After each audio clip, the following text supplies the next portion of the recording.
Halloween morning here in the Philippines on the 31st of October 2020, and a fairly scary sight off the coastline of the Philippines. Here we have Super Typhoon Goni, known as Rolly in the Philippines, and this storm is no joke, my friends. If you're out ahead of this, you definitely need to be making those preparations. Now, have a plan if you are being asked to evacuate, because this storm, still very dangerous, still very potent, a high-end Category 5 storm on the Saffir-Simpson scale, winds of 287 kilometers per hour with gusts up to 350 kilometers per hour based on satellite analysis in that center of circulation. It's not only the strength, it's the Nata sa Bicol region ang Typhoon Rolly na tinugurian ng pinakamalakas na bagyo sa mundo ngayong 2020.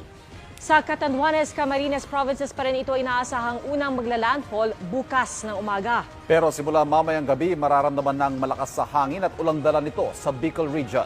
Bukas naman, ramdam na sa malaking bahagi ng Luzon ang bagsik ng bagyo.